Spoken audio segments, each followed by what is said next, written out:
आज हम बात करेंगे पहले टी20 वर्ल्ड कप सेमीफाइनल की, जो खेला जाएगा इंग्लैंड और न्यूजीलैंड के दरमियान। इस पर डिटेल्ड एनालिसिस के लिए मेरे साथ मौजूद हैं दी ever smiling and delightful Rehanul हक। रेहान, इससे पहले कि हम और चीज़ों पे चलें, कल एक दो और क्यों पाकिस्तान क्रिकेट से रिलेटेड खबरें हैं, पहले वो हम शेयर कर लेते हैं। जैसा कि हमने आपको अपने पिछले शो में बताया था कि इंग्लैंड बोर्ड के चीफ एग्जीक्यूटिव और डिप्टी चेयरमैन पाकिस्तान का दौरा करें, और कल एक बहुत अच्छी अनाउंसमेंट आई जब हमें पीसीबी ने आई थिंक ऑफिशियली ये बात अनाउंस की कि जब इंग्लैंड दौरा करेगा पाकिस्तान का तो they will now play 7 T20 internationals and 3 test matches, so it will be a full tour. So before we start talking about the match that is going to be played today, let's just discuss this, and I think this is a good step by the ECB where they're acknowledging कि हाँ जी हमसे थोड़ी सी गलती हो गई और अब let's go towards mending relationship. Let me be very clear about this once again.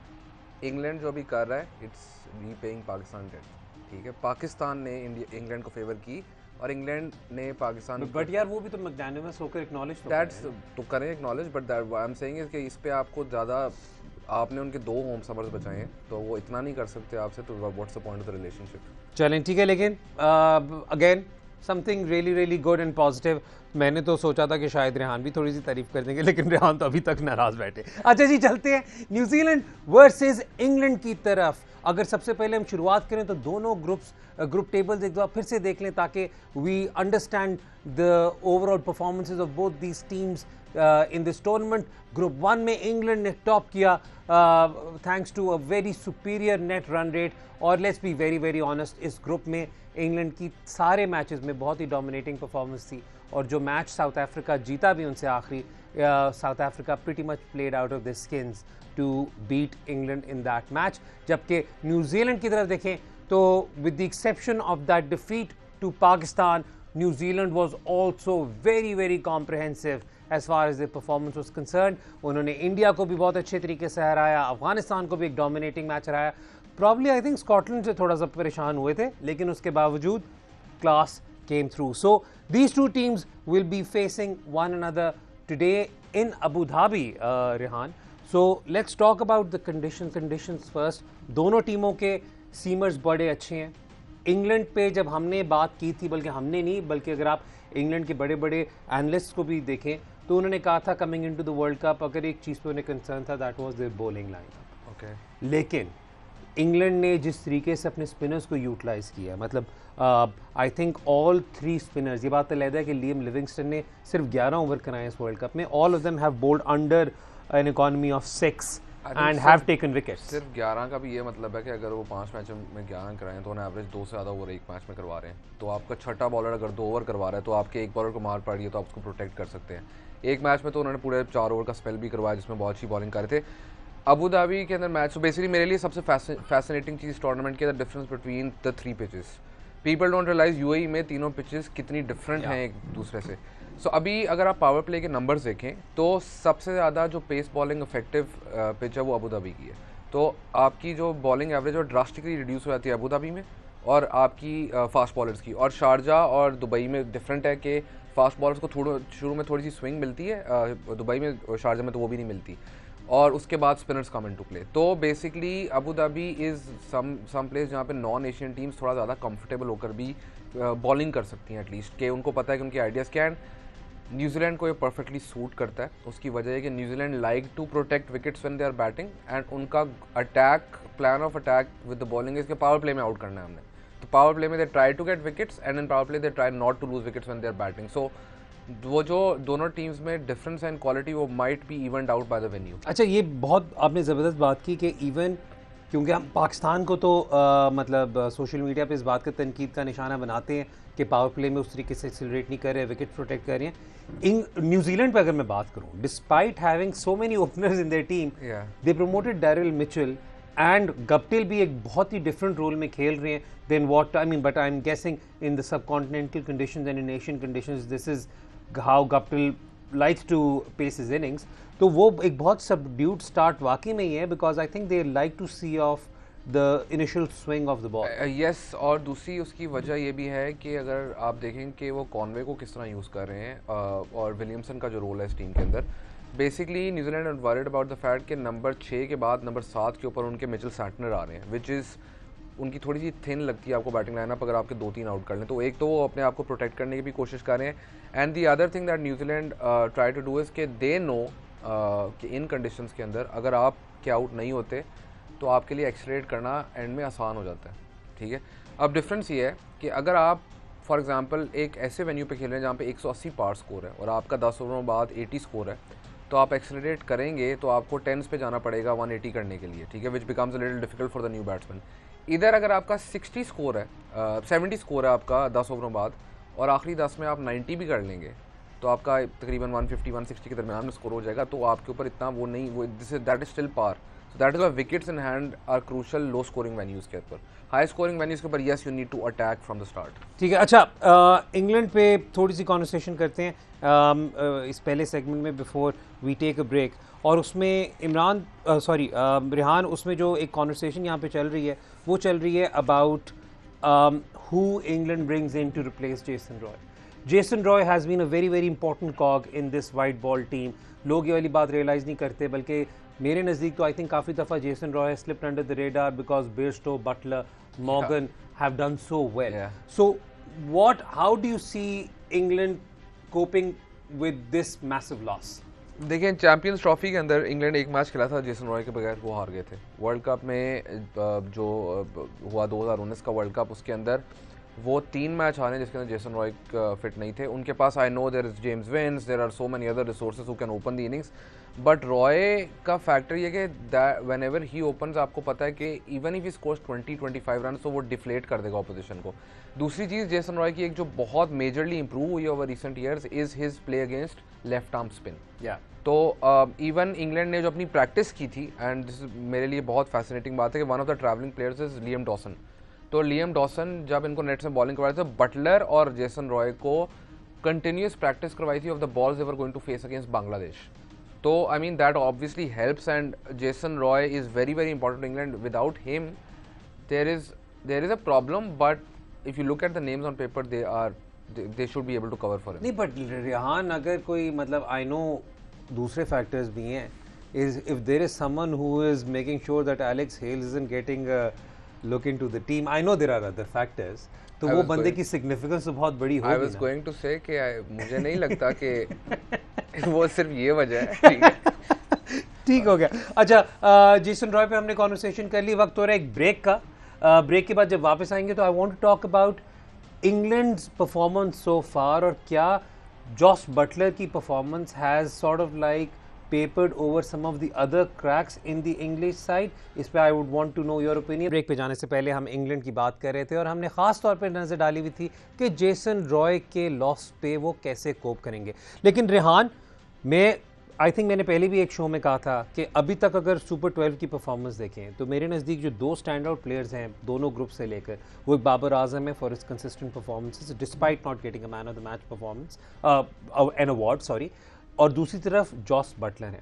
Jos Buttler को अगर देखें तो आई थिंक, क्योंकि coming into this world cup even Morgan की फॉर्म पर बहुत बड़ा सवालिया निशान था, इंग्लैंड की बॉलिंग पे कंसर्न था, लेकिन they were still because of the talent that they had on paper they were still the favourites. Jos Buttler I feel has been performing at such a level कि उसके अंदर अभी काफ़ी ज़्यादा जो मिडल ऑर्डर है, लोअर मिडल ऑर्डर है, वो एक्सपोज ही नहीं हुआ या उसे अपॉर्चुनिटी ही नहीं मिली। तो do you think probably right now they're a little over reliant on Joss? Yes, and also I think he's so good कि वो over reliant होकर भी वो पूरा वर्ल्ड कप गुजार सकते हैं। क्योंकि T20 क्रिकेट में 50 ओवर तो नहीं 20 ओवर हैं। If he one person is doing well तो आप काफ़ी अच्छा कर सकते हैं। The other thing is Jos Buttler ने इस इनिंग्स की इस वर्ल्ड कप की 2 सबसे रिमार्केबल इनिंग्स खेली हैं। The 70 odd that he scored and then the 100 he scored against Sri Lanka on tough pitches, और जिस तरह की उसने शॉट्स मारी, and you can clearly see उसकी अपनी एवरेज 120 है, rest of England is 25। Then his runs per over that is scoring तकरीबन 9.5 के करीब कर रहे हैं। बाकी इंग्लैंड की जो टीम है वो 7.65 which is still decent on these pitches, but आप डिफरेंस देखें between Buttler and the rest of England. और एक बंदा आपका तकरीबन 40% टीम के रन स्कोर कर रहा है, एक बंदा पूरी टीम के, तो उससे आपको अंदाजा होता है कि उस पर कितनी रिलायंस है। एंड इस पर आप ये नहीं कह सकते कि इंग्लैंड के ऊपर ओवरली क्रिटिकल नहीं हो सकते कि बाकी प्लेयर्स ने स्टेप अप नहीं किया। बाकी प्लेयर स्टेप अप तब करेंगे जब ये आउट होगा। तो वो एक मैच में आउट हुआ जिसमें दे वर चेसिंग 180 और they couldn't eventually chase that down against South Africa, जिसमें मोइन अली काफ़ी अच्छा खेले। लेकिन Buttler is the key wicket. अगर आपने इंग्लैंड को हराना है तो आप अगर ये सोच के जाएंगे कि बटलर आउट नहीं होगा 10वें ओवर तक तो आप मैच जीत जाएंगे, that's not going to happen. अच्छा, जॉस बटलर की मतलब मैं जो बात कर रहा हूँ ना कि is probably papering over the cracks, मैं वो ये चीज़ देख रहा हूँ कि second highest scorer in this team, मतलब इन्होंने 240 किया, सेकंड वो जेसन रॉय जिन्होंने 30.75 की एवरेज से स्कोर किया है। फिर उसके बाद अगर आप देखते हैं तो फिर तो उसके बाद आपको 75 मिलता है और वो डेविड मिलान का मिलता है, and we already know the sort of criticism that he is facing. उसके अलावा अगर हम टूर्नामेंट का भी हमने एक टेबल बनाया हुआ है कि अभी तक जो stand out overall batting parameters पे जो बैटिंग रिकॉर्ड्स हैं उस पर भी अगर आप देखें तो Jos Buttler is pretty much there in some of the major elements. Babar Azam yes is the highest run getter, लेकिन हाई स्कोर जिस तरह रेहान बता तो चुके हैं जॉस बटलर हैं, हाईएस्ट नंबर ऑफ सिक्सेस उनके हैं, बॉल्स पर बाउंड्री भी I think Jos Buttler probably has the highest in this. Balls per boundaries Asif, वो तो क्योंकि मतलब 5 बॉलों पे 15 छक्के हैं ना उसके, अच्छा का है। अच्छा, सो ये वाला तो समझ आ गया। आपने एक और परफॉर्मेंस की बात की कि एक मैच में मोइन अली बड़ा अच्छा खेले। I think Moeen Ali probably is the second most important person right now in this team. The reason why I say that is because एक तो वो पावर प्ले में भी और अपने 4 ओवरों में भी he's bowling at an economy of less than 6. Yeah. He's getting wickets.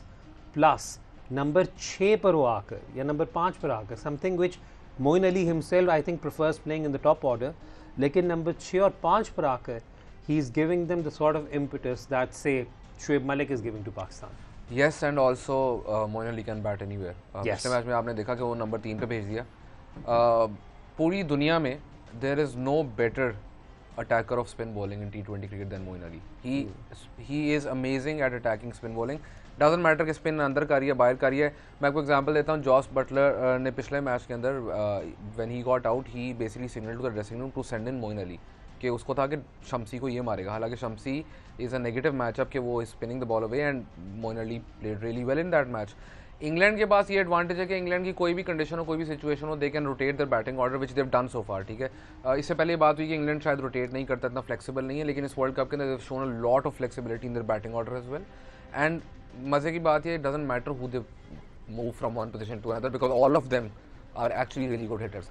England की problem is the form of their captain with the bat. अगर उन पर रिस्पॉन्सिबिलिटी आती है, कोई ऐसी सिचुएशन क्रिएट होती है तो that will raise huge question marks. That is why England को अगर आपने हराना है तो आपको पहली 3 विकेट्स निकालनी पड़ेंगी 8 ओवर से पहले। उसके बाद you can basically then expose the cracks. अच्छा, वैसे मैं I am just going to wind up this conversation by saying कि as far as Moeen Ali is concern, probably if I mean ये मैं पर्सनल उससे कर रहा हूँ, प्रॉबली शायद हट के बात कर रहा हूँ, शायद मेरा पर्सनल बायस भी इसमें सामने आ जाएगा। I have never met nicer or more inspirational people in cricket than Moeen Ali, and he is absolute no Rehan, not you. Moeen Ali, apart from the player, what he adds to the dressing room is phenomenal. अच्छा, अब चलते हैं जी New Zealand की तरफ। New Zealand की तरफ चलते हैं। हमने ऑलरेडी बात तो कर ली हुई है बहुत ज़्यादा ऑन हमने बहुत डिटेल में कॉन्वर्सेशन की थी on how New Zealand has been facing their innings, how Devon Conway has been a standout feature for New Zealand in this World Cup. But that bowling lineup, oh my God, कहीं पर भी आपको I think Sawai Saudi के 1 over के इस पूरे world cup में आपको कहीं पर भी न्यूजीलैंड की कोई मेजर वीकनेस नहीं नजर आई। आई थिंक न्यूजीलैंड को अभी भी आप डेथ ओवर्स में अटैक कर सकते हैं। अगर आपके पास विकेट्स इन हैंड हो तो न्यूजीलैंड को आप अटैक कर सकते हैं। दूसरी चीज़ ये कि दी अदर थिंग, सैंटनर को एक मैच में मार पड़ी, आई थिंक 1 ओवर में उसको कोई 20 पड़ी थी एक मैच के अंदर। But I am surprise no one has targeted Sodhi and the reason for that is कि each Sodhi is a one player in their bowling lineup कि उनका सारा एक सेटअप बना हुआ है which is control and power play में आउट करना है। एंड सोडी समन जिसको वो as a wicket taker use करते हैं, इसको थोड़ा सा लाइसेंस है कि वो अपनी लेंथ वगैरह चेंज कर ले, लेकिन वो लेंथ कंसिस्टेंटली, मैं वही कह रहा हूँ कि किसी ने, माई थिंग इज़ कि it will be interesting to see if he is attacked at that length. ठीक है, वो अभी देखने को बाकी है चीज़, बिकॉज वी सॉ के एक मैच में जिसमें शोएब मलिक ने किया था ये, तो उसके that change the match for Pakistan. I know वो काफ़ी लेट था, लेकिन कभी कभी एक स्पिनर की अगर लाइन और लेंथ बनी हो तो आपको वो चांस लेना पड़ता है उसके अगेंस्ट। अदरवाइज तो अगर आप सोडी को सारा दिन कहें कि वो करता रहे तो आप उसको नहीं मारेंगे। There has to be a certain element of risk when you playing T20 cricket, and I think it's surprising no one try to do that other than Malik. ठीक हो गया, वक्त हो रहा है ब्रेक का।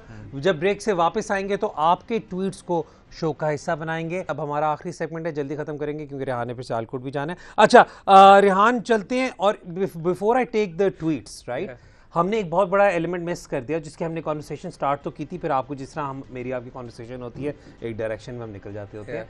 हमने इंग्लैंड की बॉलिंग पर अभी भी डिटेल में कॉन्वर्सेशन नहीं की। हमने स्पिन रिसोर्सेज पे तो बात कर ली। Tymal Mills was brought into the lineup to handle the death overs. Tymal Mills की इंजरी के बाद now Reece Topley I believe has been brought into the team.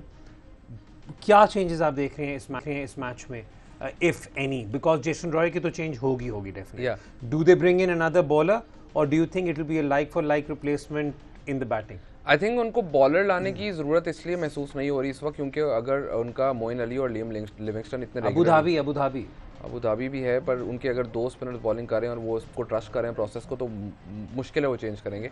लेकिन आइडियली इंग्लैंड को अगर अपनी सारे क्रैक्स कवर करने हैं तो उनको yes they need to bring in another bowler, और उस बॉलर को वो इस तरह यूज़ कर सकते हैं वो स्पेशली डेथ के ऊपर बॉलिंग कर ले। The problem with England is के क्योंकि इंग्लैंड की बॉलिंग इस तरह परफॉर्म कर रही है तो जब तक डेथ ओवर्स आते हैं दूसरी टीम या तो आउट हो चुकी होती है, ठीक है। तो they've like apart from the South Africa match, आपको कौन सा मैच याद है जिसके अंदर 16 ओवर के बाद उनके पास दूसरी टीम के पास कोई भी विकेट्स इन हैंड हो?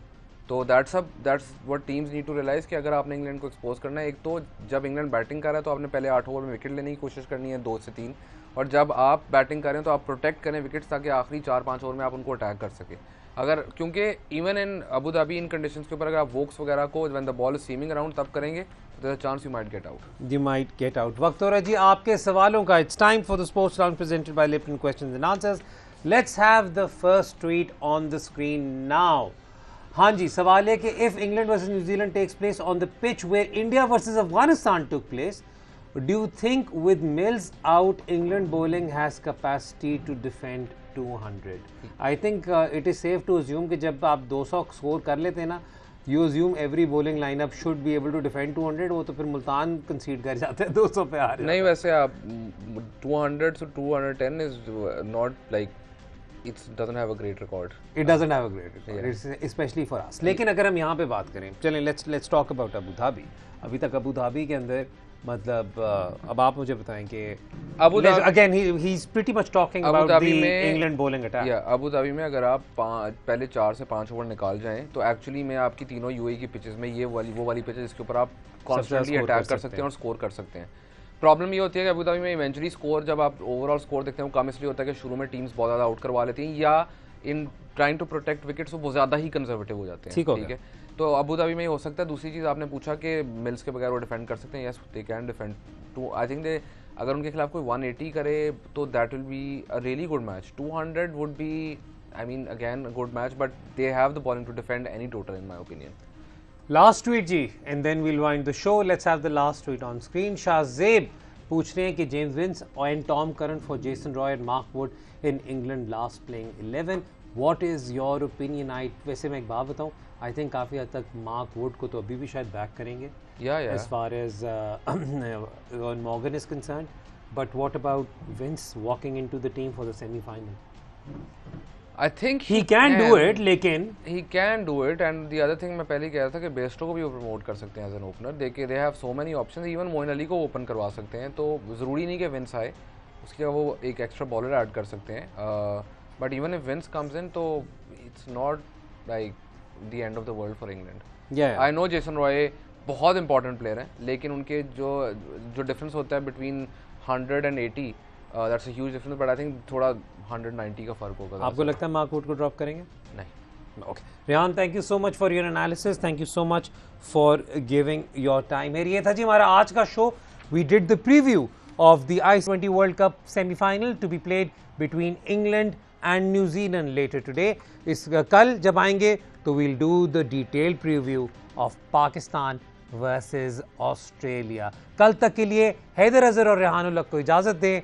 टिल टुमारो, खुदा हाफिज़।